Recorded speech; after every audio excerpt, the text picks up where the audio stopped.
Ladies and gentlemen, good morning.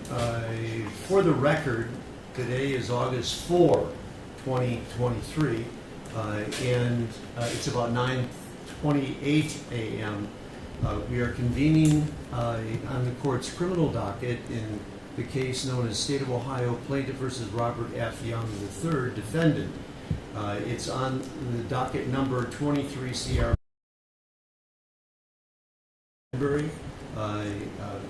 of the City of Barberton Municipal Prosecuting Attorney's Office, she being one of the prosecutors there, and John W. Grevin, Akron, Ohio, appearing with Mr. Young, who is in the courtroom. Mr. Young, my name is Edward O'Farrell. I'm a retired common pleas court judge from New Philadelphia, Tuscarawas County. Judges McKinney and Stevenson have recused themselves when this matter was filed at the clerk's office and requested that the Chief Justice of the Ohio Supreme Court appoint a judge or assign a judge to come to the Barberton Municipal Court to preside in this case. And the Chief Justice has assigned me to come to the court to preside over the case, not only today, but going forward until conclusion. I was on the common pleas bench for 30 years in New Philadelphia, and before that 9 years on the municipal bench, retiring in December of 2020.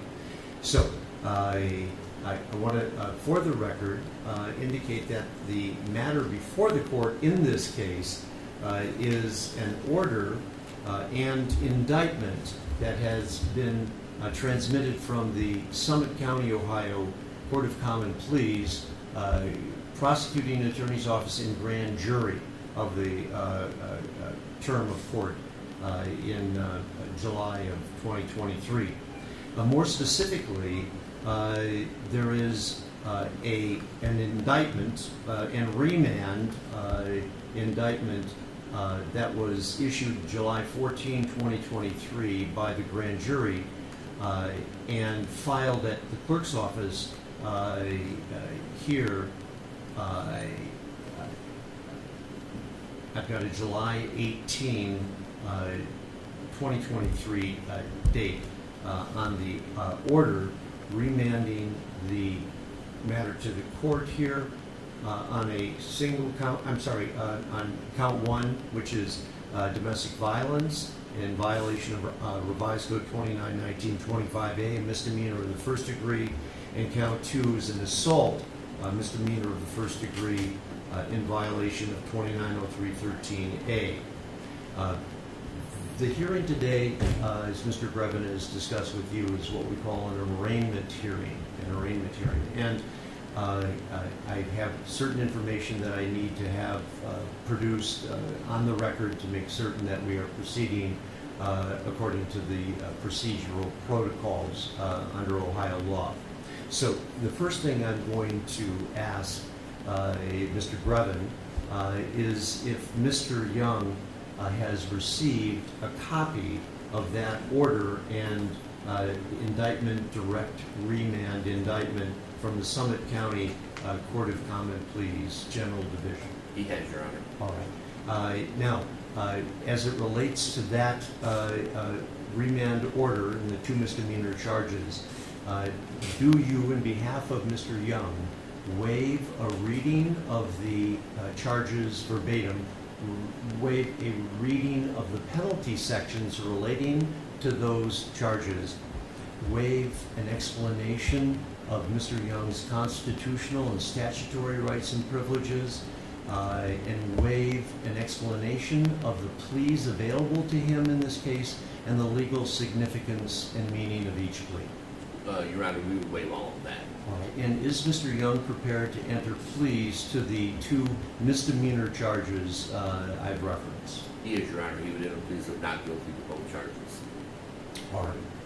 The record now reflects that Mr. Young has entered pleas of not guilty to the two misdemeanor charges that are pending now in this court. I note that there was an initial appearance in this court before the matter was transmitted to the Summit County grand jury, and that there had been a bail order issued here. And I'm going to ask Mr. Grevin, for the record, to indicate what you understand that bail order was and is currently in place. Judge, I believe initially he was given a $5,000, 10% bail with conditions regarding that I know you're going to discuss, the Yes. protection orders. Okay, all right. And Ms. Banbury, is that your understanding of the initial court bail order in this case? It is, Your Honor. Okay, good. Now, Mr. Young, I have the authority to reconsider bail, and I'm going to do that, and I'm going to issue a bail order as follows. You'll be signing, when you leave with Mr. Grevin at the clerk's office here in the building, a document we call a personal recognizance. That's going to be the bail in this case with conditions, which I'll explain in a moment. But the bail document you'll sign is your promise essentially to do two things. You're promising first that you will stay in touch with, able to communicate with you at all times relative to this case, and he has all your contact information. Secondly, you are promising by signing that document that you'll appear in the Barberton Municipal Court, in this case, when required. Of course, he will be notified, Mr. Grevin, of all required court appearances. You will not be directly contacted by the court going forward in this case. It'll be through your legal counsel. So that contact is essential. The previously established bail of $5,000 with cash, or rather cashed with a 10% feature is vacated, and I'll make sure that is contained in the orders that I issue as a result of the arraignment hearing today. Now, Mr. Grevin, you and I and Ms. Banbury had a discussion before we came into the courtroom. I'm going to ask you now to comment on a request you're going to be making of the court. Thank you, Your Honor. Judge, after his initial appearance, he was given permission by Judge McKinney to return to his home with a sheriff's escort, which is normal in these types of cases, to retrieve various personal items. He did do that. He tells me now that there are things that are in his home that are more related to his business and the continuation of his business. So what I am going to request is that the court allow him another trip back home, of course, with a sheriff's escort, so he can retrieve certain things. I know we did have a chance to talk about it in chambers.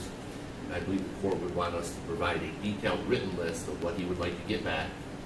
Once I receive that, I will share that with the prosecutor, and if there's not an issue, we can make that happen. If there is an issue over some of the things, then we would contact the court and let the court know. Ms. Banbury, your comments concerning what you and Mr. Grevin and I discussed as it relates to this issue. Your Honor, as the court knows, I'm objecting to that. I understand the court's position and ruling. I will look forward to the list. I will share that with the victim. Yes. And then perhaps we can resolve the issue, and if not, we'll be in touch with the court.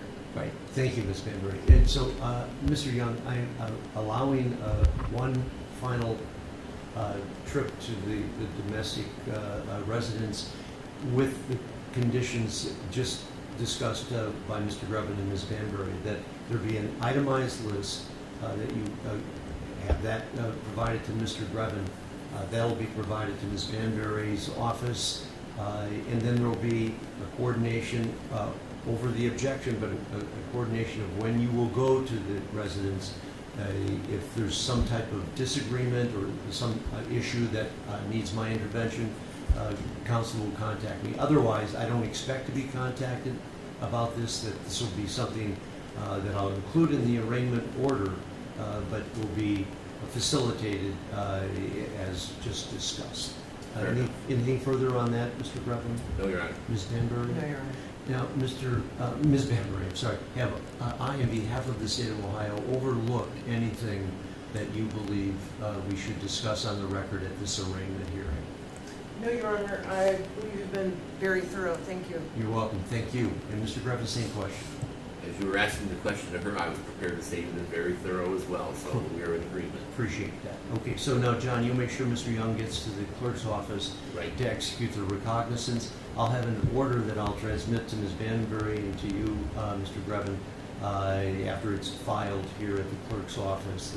And the last thing on our agenda is a discussion, again, we had concerning a date and a time for a pretrial conference. It's my understanding that Ms. Benbury and Mr. Grevin have indicated either they or a representative from the prosecutor's office or a co-counsel, if either counsel cannot make it, a pretrial conference scheduled for August 31st, 2023 at 1:00 p.m.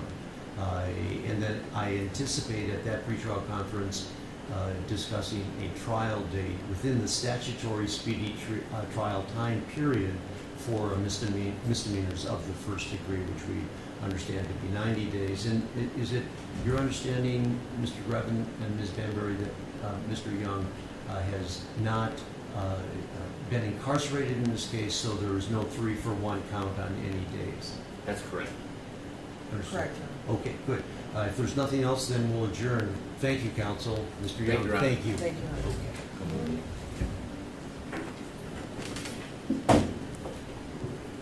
Not to you